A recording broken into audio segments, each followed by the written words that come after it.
Matthew chapter 14. At that time, Herod the Tetrarch heard the reports about Jesus.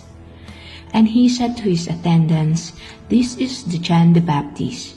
He has risen from the dead. That is why miraculous powers are at work in him." Now Herod had arrested John and bound him and put him in prison because of Herodias, his brother Philip's wife. For John had been saying to him, "It is not lawful for you to have her." Herod wanted to kill John, but he was afraid of the people because they considered John a prophet.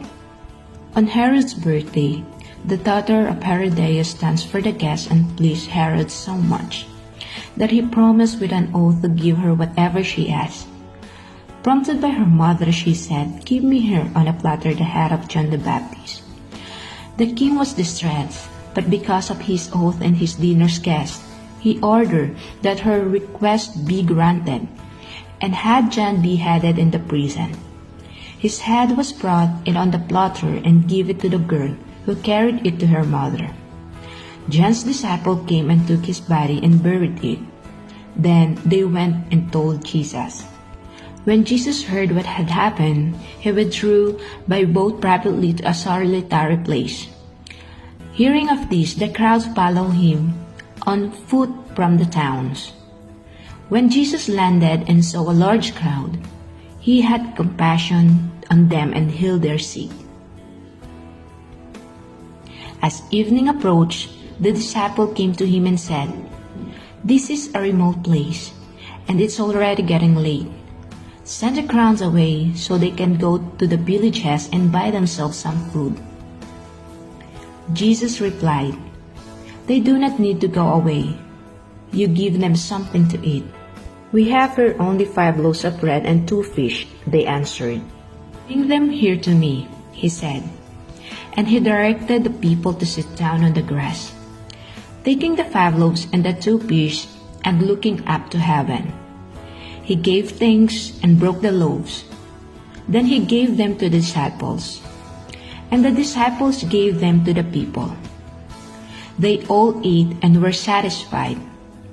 And the disciple picked up 12 basketfuls of broken pieces that were left over. The number of those who ate was about 5,000 men, beside women and children. Immediately, Jesus made the disciple get into the boat and go on ahead of him to the other side while he dismissed the crowd. After he had dismissed them, he went up on a mountainside by himself to pray. Later that night, he was there alone, and the boat was already a considerable distance from land, buffeted by the waves because of the winds was against it. Thirdly, before dawn, Jesus went out to them, walking on the lake. When the disciples saw him walking on the lake, they were terrified. "It's a ghost," they said, and cried out in fear. But Jesus immediately said to them, "Take courage, it is I. Don't be afraid." "Lord, if it's you," Peter replied, "tell me to come to you on the water." "Come," he said. Then Peter got down out of the boat, walked on the water, and came toward Jesus.